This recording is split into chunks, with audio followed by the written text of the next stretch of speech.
I'll never forget this night. The pizza place I worked at was about to close, and I was getting ready to go home when the phone rang. I was working the counter alone that night, so I was taking calls. I picked up the phone. There was complete silence, so I hung up. About a minute later, the phone rings again, so I pick up again. Still silence. I was about to hang up again when I heard the very weak and cold voice of an old woman on the other end. She said she wanted a regular pie delivered. I remained polite on the phone, but on the inside I was screaming. I just wanted to get home and end my shift. I called out to my boss that somebody is requesting a delivery. He told me I had to go. I was upset at first, but I realized it's another tip, and the old ones usually tip the most, so I decided it was okay. I took down the address and told her it would be there soon, but she had already hung up. I thought that was rude, but I ignored it and yelled to the chef that I needed one regular. My boss told me to just go home after the delivery as the place would be closed, so a little before 10 o'clock, I got in my car and put the address into my GPS. The house was 7 miles away. The GPS took me to the quiet side of town. I arrived to the house. It was a small, one-floor house on a very quiet and empty block. I took the pizza and walked up to the door and rang the doorbell. There were no lights on in the house. I hoped that she hadn't given me the wrong address. I rang the doorbell again. There was still no answer. I was about to give up when I turned my head and saw somebody standing at the window. I got a little freaked out and backed up at first, but I eventually got closer to the window to see the person. It was an old woman, probably in her late 70s. She was just staring at me with a blank expression. I yelled to her through the glass that I had her pizza. She didn't react to what I said, so I screamed it louder. A big smile ran across her face. Not a pleasant, genuine smile. It was a smile that sent chills down my spine. I still remember that exact face she made through the window. I decided that I was freaked out enough and got back to my car and set the pizza in the passenger seat. I had to text my boss about this. I shot him a quick text and started my car, ready to get the hell away. I looked to my right to get one more look, to see the woman standing right outside my passenger side window, giving me the same stare she had given me before. I put my car in drive and floored it down the street, not looking back. My boss never made me do a late night delivery again.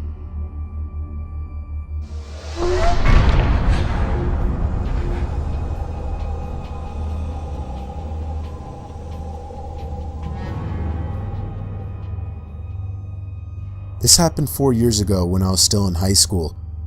I was told to do my last delivery of my shift. I got in my car, which was a 1999 Camry, perfect for delivering pizzas. I GPSed the address on my phone. I live upstate in the country, so all pizza deliveries were long drives. I remember the sun was starting to set, so it was probably around 7 o'clock. I'd say after a good 15 minutes of driving through the foresty dirt roads, my GPS said I had arrived. It was an old little cottage-like house made almost entirely of wood.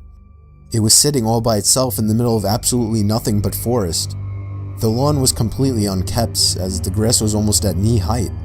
I was used to this kind of thing, so I didn't think much of it. I took the pizza to the front door. There was no doorbell, so I knocked loudly on the door. Within 10 seconds, I heard the sound of footsteps hitting wood on the inside of the house. The footsteps made it to the door and stopped. I started to feel uneasy. I got the feeling that I was being watched. And that's when I noticed there was a peephole in the door. "It's the pizza guy," I called out.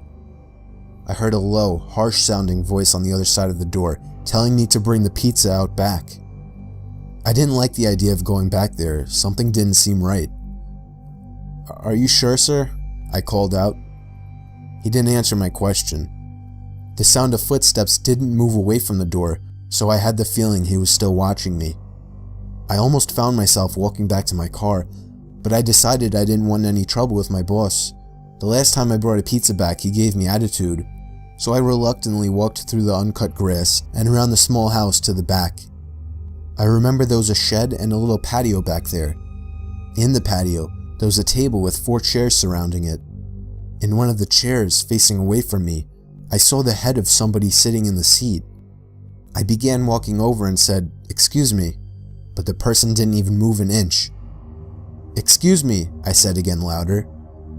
Then from behind me, I heard, "Psst, over here." I turned around to see a man poking his head out from the corner of the house, looking at me with a crazed smile. "Come over here, I want to show you something." I freaked out, turned around and ran around the house in the opposite direction, back to my car, for some reason still holding the pizza. I got in my car, started it, and got away from there. On my way back to the pizzeria, I pulled over to the side of the road and called the police.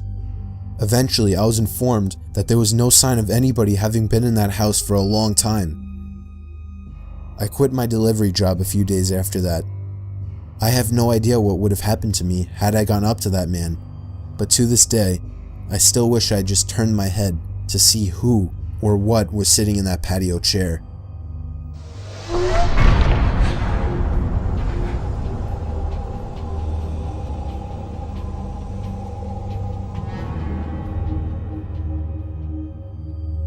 I was doing late night deliveries during this particular shift. When I worked this job, I lived in the Poconos. It was very rural up there. I often found myself driving down roads surrounded by nothing but trees, just like this night, only it was dark and foggy this time. Driving down a shortcut to town that I had taken many times before, I slam on the brakes when I see somebody jump out from the bushes onto the road.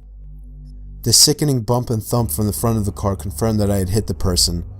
I put my hand to my forehead, cursing to myself. I couldn't believe what just happened. I just hit a person. I got out of my car and checked to see if they were alright. It was a man wearing a black hoodie with the hood up. He lay motionless by my car tire. I had no idea what to do. At this point I was panicking. Why the hell was this guy in the middle of nowhere? Why did he jump in front of my car? And then things got weirder. I can hear a scream for help, coming from the woods to the left of me. Somebody was in trouble. I looked at the man I hit with my car. He was still on the ground, motionless. I'd only be gone for a minute, I figured. For whatever stupid reason, I thought it was okay to leave the man behind, to go into the woods. I moved in the direction I heard the scream originally, hoping to hear another, but it was just total silence, except for the night creatures making their sounds. "Where are you?" I yelled out. It was at that moment I heard the sound of a foot crushing the leaves on the ground. I turned in the direction of the sound, and even in the dark and foggy weather, I could still make out the figure of somebody hiding behind a tree opposite me. I ran as fast as I could back to my car, looking back constantly to make sure I wasn't being followed. When I got back to my car, the man I had hit was gone. I didn't stick around to wonder where he went. I just got back in my car and proceeded down the road. My heart was racing the whole drive through, but I still ended up delivering the pizza. I got to the house, and when I rang the bell, a middle-aged woman answered. After paying, I noticed that her eyes focused on something behind me, and then she asked me, "They let you guys have delivery partners now?" I was confused and asked her what she meant, and she told me, "You got someone with you in your car." I felt a pain in my stomach as I turned and saw somebody sitting in the backseat of my car. I called the cops using the woman's phone, and they arrived shortly after, but the person in the backseat of my car was already gone. The scariest thing about this whole story, the police found a blood-stained knife on the floor of my car where the man was hiding. This memory still haunts me every day, and I can genuinely tell you, it's painfully scary just to imagine how things could have turned out if I hadn't made the delivery.